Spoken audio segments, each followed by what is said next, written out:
We're here with Coach Katie Meier. She just said what an honor, but it's an honor for us because 343 wins at Miami, 11 20-win seasons, 13 postseason appearances, the all-time winningest head coach in Miami basketball history. Thank you so much for joining us. Oh, thanks. Thanks for that intro. Let's go. We got to do it. Now I'm ready. You're an honored guest, so we got to treat you right. Let's start just from the beginning. You spent 4 years at Duke. You were there for a while, and your name is all over the Duke record books as well as in the Blue Devil Hall of Fame. How was your experience at Duke? How do you view it now, later on? It was interesting because I was just one of the most naive Duke students ever. When they first called me, I grew up in Illinois, and they said, this is the coach from Duke, and I said, is that in Iowa? Because I knew Drake, and they were like, oh my God, nobody's ever asked us that question before. But my family was all at Illinois or Iowa. They all went to school in the Midwest, so it was awesome. My visit there, I landed the plane, and I thought, this exists? Like, I'd never seen anything like it, so pretty easy commitment for them. And you were there in a time where also the men's team was absolutely unbelievable. I'm sure that would have been a pretty cool experience. Well, Danny Ferry and we came in together the same year, Quinn Snyder. But, I mean, when you think about who I played with, Tommy Amaker, Billy King, Jay Billis, they're all just crushing it in the world, and they're guys I can call friends. And they're real heavy in the sport industry, too. David Henderson's a scout, just incredible people. That's pretty amazing that you can still keep in touch with them and everything. And we're obviously going to get into the Miami stuff, but you went overseas. You played for a couple of years. Before that was really that popular. Right. Now you look, it's all over the place, and people even coming to college from overseas. Right. I mean, how was that for you? Was it scary? Well, there was no other option if you wanted to keep playing. And I actually was at Duke 5 years because I tore my knee real bad my junior year to where it took a whole year to return. So my senior year I didn't play at all. And the red shirt option was kind of not there for females. They just didn't offer it. They were like, sorry, you got hurt. But I guess I was pretty good. So I was like, well, hey, I hear this red shirt thing happens in other sports. Could I get one? And we worked through it. And so I got my master's in teaching English my fifth year, which was an 18-month program that I had to do in only 12 months because I wanted to go play overseas. Yeah, and then you ended up coaching. You coached at Tulane a little bit. You ended up at Charlotte. And so you kind of took a, lower end program, I could say, and you brought them up to where they needed to be, to back to relevance. How did that prepare you for Miami? Well, the thing about Charlotte was it was in the same conference as Tulane, and we were winning. We won the conference every year at Tulane. We went 7 or 8 straight NCAA tournaments. But I was able to see the facilities. I knew the players. I'd scout. That was always my scout. So other jobs were open, but I didn't know that I had the confidence to be sure it was a fit. But I did not need to. Charlotte opened. I said, I thought I might have been shooting a little too high, but I said I want that job. If I can get that job, that's the job I want. And ironically, one of my assistant coaches at Duke and we were the 2 finalists. That was a little bit like, wow, I'm going against my coach for a job. But honestly, it was I really wanted the job. I knew I could do it, and that helps. I mean, that's that can be very intimidating. You don't want to step on her toes, even for example. I mean, I don't know. I mean, I stayed at her house before the interview, because I just drove over. So we're close friends to this day. But, it's just whatever they're looking for, sometimes it's a fit both ways. And I think that's all that happened. I didn't outperform anyone. It was just that they wanted my energy, and I was not going to leave until I got that job. And I did the same thing for Miami. I realized it was my job, and I went hard after it. Yeah, and that's what you got to do in sports. You really got to commit, no matter what it is. And we got a lot of students here today. I mean, for me and Steven, I should say, it was a no-brainer coming to Miami. You see the lake, you see the weather, you see everything, and it's terrific. But for you, how did it occur? How did it happen with Miami? Oh, gosh. Ironically, Clemson was open at the same time as Miami. So I have a lake house with my family right there at Clemson. I've had it for a lot of years since in Charlotte. And so everybody just thought I was going to go to Clemson because, of course, I was going to go to Clemson.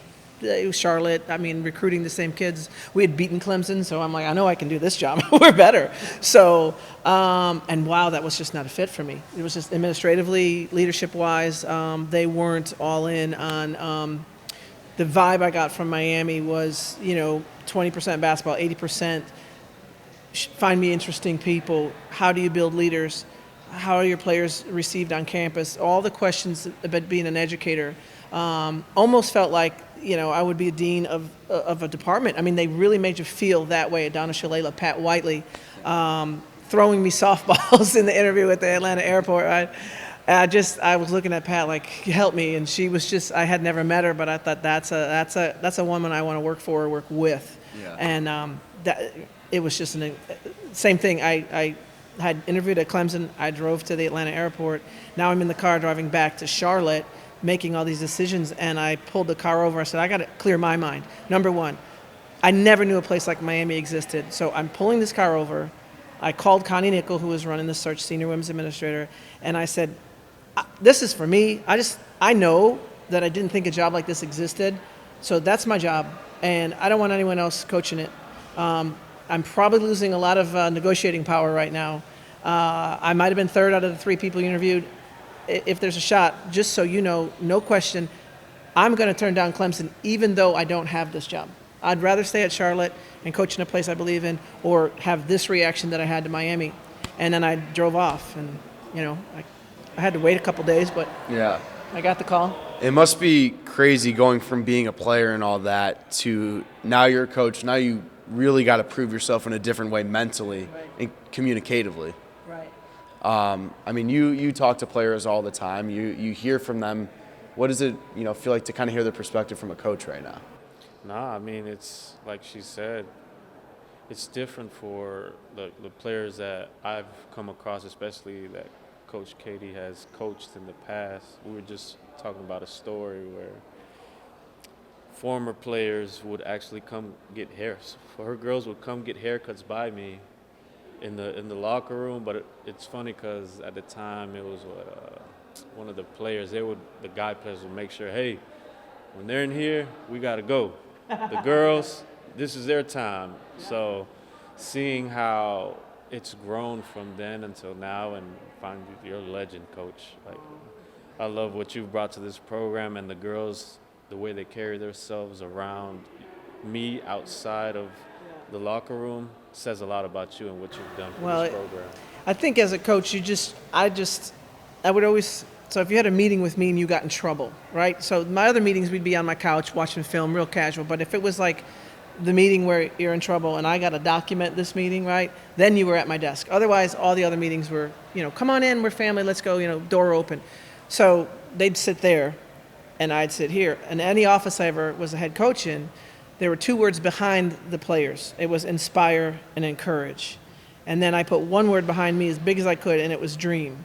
So now in that whole interaction when, I'm not kicking you off the team, but like this is a real teaching moment. But at the end of it, I got to make sure that I'm inspiring them and encouraging them to change their behavior, right? I'm not downgrading them or whatever. So, you're on a bad path here, and sometimes encouraging them to change their behavior required taking something away from them, right? It wasn't like all fluffy, but they just had to keep dreaming, like believe in me, like believe in this because I'm with you, you're with me, but this has to happen together. Yeah, and I'm a big Detroit Lions fan, and Dan Campbell, obviously super intense. Yeah, gotta love him. And he, just in his second season coaching, and they had 3 wins the year prior. He's like, all I think about is you guys. Like all I think about, you gotta just trust me. You gotta just trust me. How crazy was it, and how much did your coaching philosophy really change in Miami? You don't have to get into the NIL stuff and the transfer stuff when that happened, but I mean those practices, seeing what worked, seeing what didn't work, because the beginning was a little bit tough, and then, bam, you have a breakout season in 2009 and in 2010, and it just kind of spirals. It's always the year before the breakout, though. So we lost 8 ACC games by 5 points or less the year before. Now, 8 ACC games. I mean, you win half of them, you're in the tournament, 8.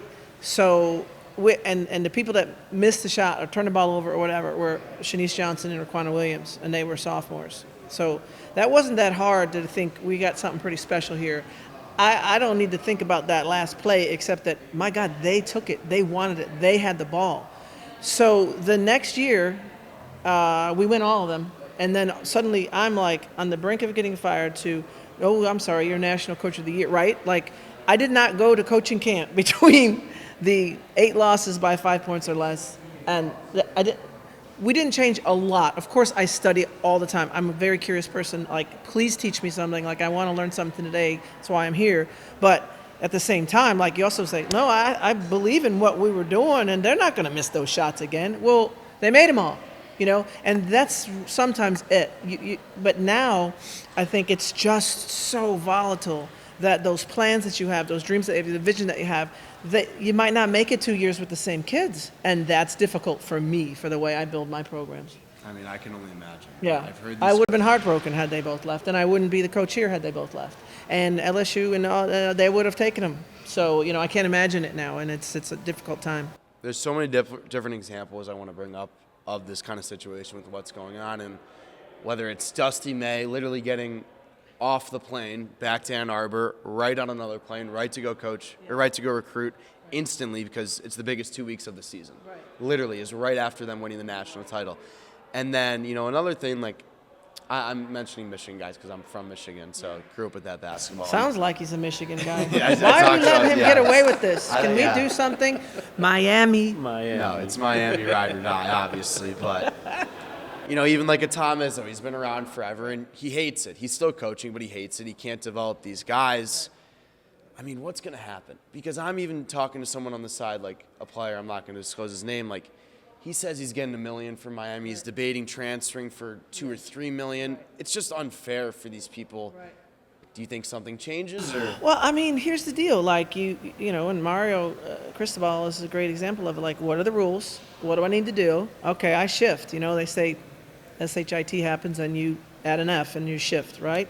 You say shit, then you say F, and then you put the F in it and you shift. You just do it. And if you don't do it, you're not going to make it. Or you say, my shift is, I don't want to play by these rules. I don't understand it. I'm not. This isn't my skill set, right? What made me brilliant, probably not that I'm. My gift was relationship based, right? Not very transactional, and I don't do well in transactional only relationships. So that was easy for me to make that shift, right? But I think what's going to happen is it's going to calm down. I think football's its own beast. I'm sure of it. Like, I know it from the inside out. It's its own beast. We have to treat that sport differently than the other sports, and I'd like to preserve. I mean, I teach class here, and my project is preserving Olympic sports in the NIL era. It has to happen. I mean, we got to preserve the Frost School of Music and the arts and the pep band and all these other, and Olympic sports are massive on campuses, and that's where I got my eyeballs. What has been the biggest thing you've learned from teaching? What have you seen or learned about students? They're awesome. Yeah, right? From what you didn't see before. But I have the students. Hey, we'd hit high five, category 5. We'd have that interaction. It'd be brief. Radio guys travel with us. Sometimes I'd get to know them. I'd always go to the back of the plane with the pep band on NCAA and try to get to know them a little bit. But short relationships. But first of all, I'm super impressed. I'm not worried. Everyone's like, oh, our future generation, these young kids. No. They're pretty awesome. Like, they're really interesting, awesome. I'm learning as much as they're learning from me, and probably a bit more. And I'll be like, hey, someone come help me. I'll have a student help me with some technology that I have no clue. So we're in good hands. But man, being on a college campus with these young minds that are just curious and say the dumb things that turn into brilliant ideas. It's awesome. Tons of energy still. Yeah, that's fun. That's a good new lens. And something I want to go back to, you said the respect for the Canes women's basketball team always, and a respect for the men as well. It feels like that stems from you and Coach L, of course. How is it playing, hand in hand with him? And I think about specifically my freshman year. You guys went to the Elite Eight. Men's went to the Final Four. It was just like, it was perfect. I'd love that, and I loved it for the university, but I hate that I missed the men's run. I was so. The only time Coach L and I talked face to face is we were on ESPN together with Reese Davis, and he's interviewing. I'm like, "Hi, Coach L," and everybody made fun of me, but I was like, "Oh my God, Coach L, hi! I miss you. You're doing great. Proud of you." It was crazy. He was so busy. I was so busy, but we share the same training rooms and the weight rooms and all that, the same hallways. Same ideas, practice facilities. So the men and women's programs here are just so tight. And, I love that man. It was just great to know that your counterpart was of the same quality and character that you were. Yeah. And I'm sure you had to show him around the block a little bit when he got I here. did not even try that. Nope. In fact, it's so funny. The AD at the time called me and he said, "I want you to meet someone. We got our new men's coach. Didn't necessarily want to tell me who it was. Tomorrow morning, go to downtown Coral Gables. We're going to meet you for breakfast." And I had been, as I said, I like to learn and get better. So I had been studying his George Mason half-court traps. I had literally, because I did a staff retreat with my team, and so we always had homework, and I gave myself homework. I want to do some more. I want to change up the defenses quite a bit.